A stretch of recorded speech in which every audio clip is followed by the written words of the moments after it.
That's what I thought. That's what I heard.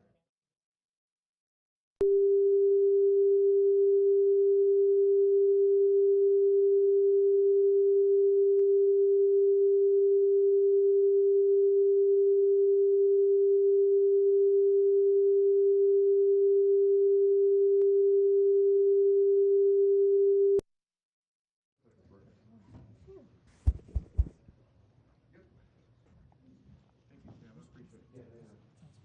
I'm going to text you either way. Oh, yeah, please. I just looked it up. Okay, so.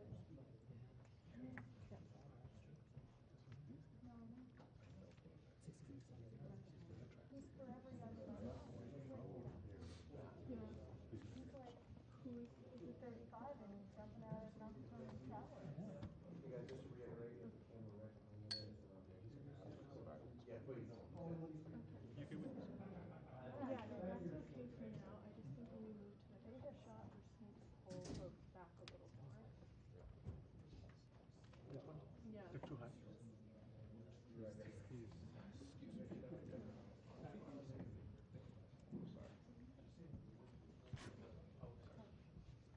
for now, but when the big shot moves, you're gonna be closer. We really need to back up a little bit.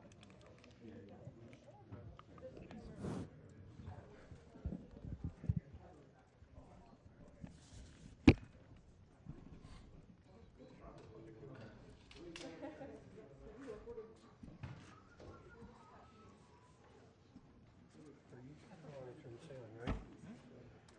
I don't need to listen to sound.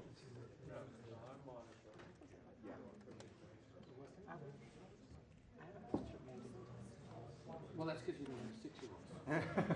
That is also a difference. You have seen 3 times. And a 3-year-old. Contact? Yeah, 3 times 6-year-old.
Is there any way I can close this up just a little bit behind you? I know you need to get to your controls and stuff. You put it behind me. It's the only thing I could. I got you.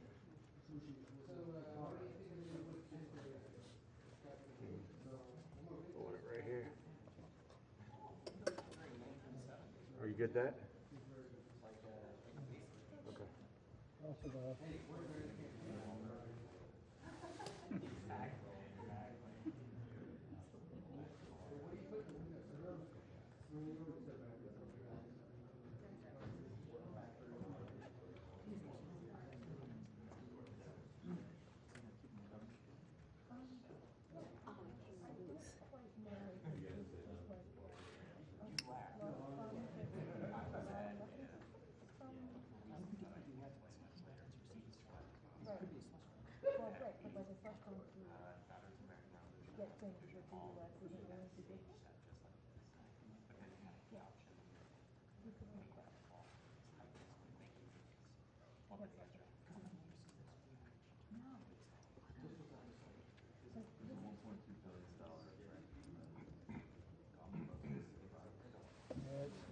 dragging the camera a little bit. That's probably about as good as we do. All of these things are going on as we talk. Yeah.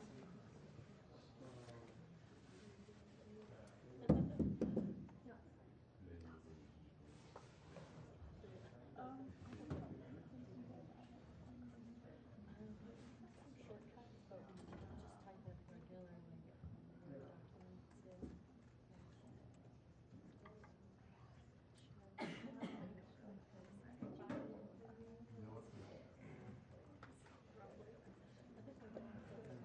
documents, yeah. Yeah, the director, she's real fast. I'm like, keep it going.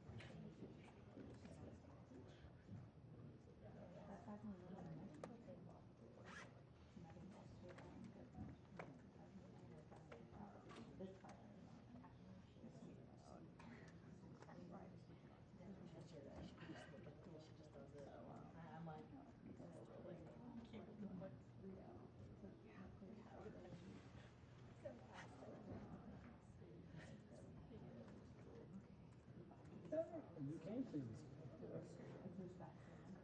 He's hidden back here.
Oh, yeah, probably. That's probably.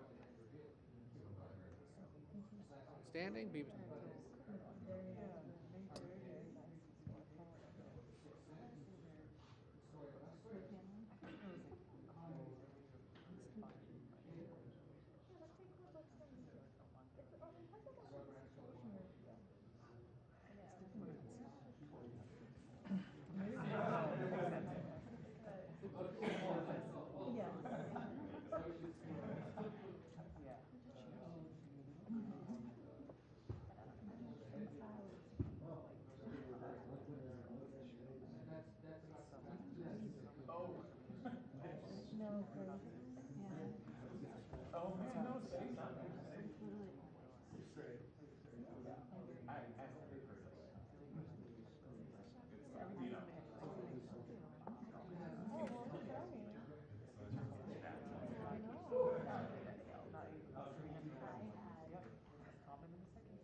minute.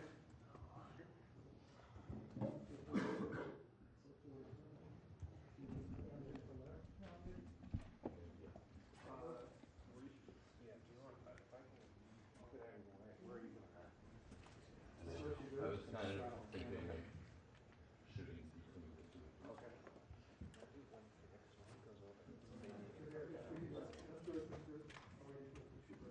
Yeah. Yeah. Yeah. I'll just bang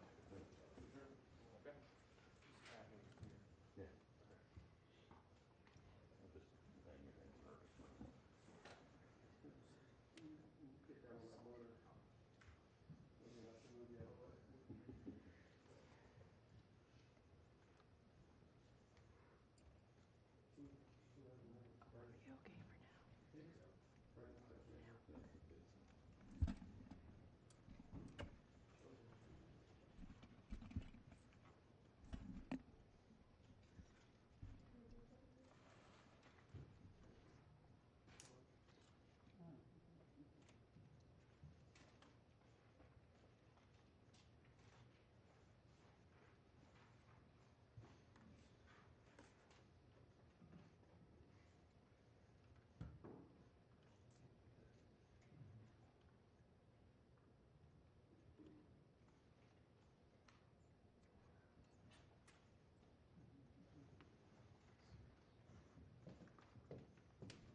Good afternoon.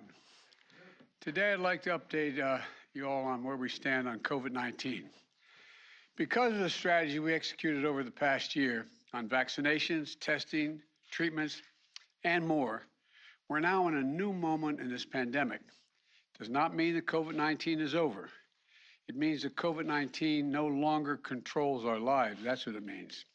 Cases are ticking up, as we thought they might. But now, thanks to the foundation we've laid, America has the tools to protect people, all people. And, you know, as we've done from day one, my administration is making it easier than ever for Americans to access these tools. Today, I'm announcing the launch of COVID.gov, COVID.gov, a one-stop shop where anyone in America can find what they need to navigate the virus. Free vaccines and boosters, free at-home tests, high-quality masks, and for the latest information about the level of COVID-19 spread in your community, you can get that immediately. Now, you'll also be able to find our new Test to Treat locations, which I announced in my State of the Union address. These are pharmacies and other places in your neighborhood where you can get tested, and if you're positive, you can get life-saving treatments all in one stop. We've already stood up 2,000 test and treat sites across the country. We're also we have nearly 200 sites just to serve military families and veterans communities as well. We've done what we've done throughout the pandemic. We've ensured these locations are at the hardest hit, hardest to reach communities as well. The bottom line, no longer will Americans have to scour the internet to find vaccines, treatments, tests, or masks. It's all there. And just go visit covid.gov, covid.gov. And let me remind you, when I took office about 14 months ago, the pandemic was raging, the economy was reeling, and the deficit was soaring. Most schools were closed. We didn't have enough vaccines. The unemployment claims were sky high, and then we got to work and we delivered. Enough vaccines for every American months ahead of schedule. Effective treatments, at-home tests that are free and accessible. Over 99% of our schools are open again. Businesses are open again. And because of how we responded, we created more jobs last year than ever before. 6.7 million jobs. And by the way, we did it while cutting the deficit. the largest one-year deficit reduction in American history. Say that again, the largest one-year deficit reduction in American history. But none of that happened by accident. We're able to do it because we coordinated across the government, partnered with state and local leaders, governors on both sides of the aisle, and the private sector to leverage every resource we had to fight against this virus. We left no stone unturned, and we were able to do it because Congress worked with us and provided us the necessary funding. But now, just as we've reached the critical turning point in this fight, Congress has to provide the funding America needs to continue to fight COVID-19. We're already seeing the consequences of congressional inaction. The monoclonal antibody, take monoclonal antibodies, for example. They've helped save lives. This isn't partisan, it's medicine. But Congress hasn't provided enough money to keep purchasing these monoclonal antibodies. We've had to cancel planned orders and cut the supply we're sending to the states. Without more funding, we'll start to run out of them by the end of May. We've also had to scale back our plan to purchase more preventive therapies for Americans who are immunocompromised. Critical tools to protect the most vulnerable among us. Without more funding, we risk running out of the supply by this fall. The same is true of testing. It took months to ramp up our testing capacity. The Omicron, we saw how vital, and with Omicron, we saw how vital it was. And we have enough tests on hand to weather the surge. But without funding, we're not going to be able to sustain the testing capacity beyond the month of June. And if we fail to invest, we leave ourselves vulnerable if another wave of the virus hits. Look, on vaccines, and most important tool in this fight, we're also running a risk. Yesterday, the Food and Drug Administration, the FDA, and the Center for Disease Control and Prevention, the CDC, authorized the fourth shot for those 50 years and older. We know boosters are critical to providing an additional level of protection. That's why I plan to get my second booster today, right here after I'm done speaking. If you haven't gotten your first booster, please don't wait. Do it today. Those who are 50 and older, as well as those who are immunocompromised, can now get even more protection than they have from the initial first doses. We have enough supply to give booster shots to those newly eligible individuals. But if Congress fails to act, we won't have the supply we need this fall to ensure the shots are available free, easily accessible for all Americans. Even worse, if we need a different vaccine for the future to combat a new variant, we're not going to have enough money to purchase it. We cannot allow that to happen. Congress, we need to secure additional supply now. We can't wait until we find ourselves in the midst of another surge to act. It'll be too late. And we also need this funding to continue our efforts to vaccinate the world with commitments we made. It's critical to our ability to protect against new variants. There's no wall you can build high enough to keep out a virus. Congress needs to act now, please. Let me close with this. I've worked so hard to get our lives, all of us have worked so hard to get our lives back. We're summoning every ounce of American resilience, pulled every lever of our government, called upon the goodness, decency, and patriotism of American people. Together, we turned an unthinkable pain into an extraordinary progress and purpose. Americans are back to living their lives again. We can't surrender that now. Congress, please act. You have to act immediately. The consequences of inaction are severe. They'll only grow with time, but it doesn't have to be that way. We've proven what we can do when we work together. So I urge Democrats and Republicans to get this done with urgency. Let's stand united. Let's continue to pull together. Let's get this done. Thank you, and God bless you all, and may God protect our troops, and I'm going to get my second booster shot. I'm not sure why I'm doing it on stage. I have to prove I'm getting it. Mr. President, what is the danger of Putin being left in the dark by his military advisors? I'm reluctant to comment. Can you comment on the declassified intelligence that he doesn't trust his military leadership since it is declassified? No, I can't. Well, the president titles do start to provide security guarantees to Ukraine as part of peace talks. Doing great. Is the U.S. willing to provide security guarantees to Ukraine as part of peace talks? All right. Mr. President, are you going to extend Title 42? We'll have a decision on that soon. What did President Zelensky tell you about the? Recent four countries of vaccination will impact your the fight against COVID here. What did President Zelensky tell you about? Somebody asked about the vaccines, which is relevant. Wonderful. Mr. President, what did you hear from President Zelensky today about negotiations with Russia? I've always thought that it discourages people getting the vaccination when they watch people get a needle in their arm. So I apologize for discouraging them. It didn't hurt a bit, and I was able to roll my sleeve up, and thank you all for Can you meet with Trevor Reed's parents? Will you meet with Trevor Reed's parents, Mr. President, while they're here in Washington? They say that you promised them a meeting. I'm going to see if I can get to see them. Today? They're good people. We're trying to work that out.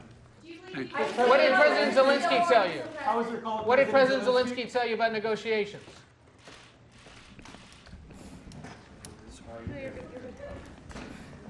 What was more painful, the shot or us? Yeah, I did.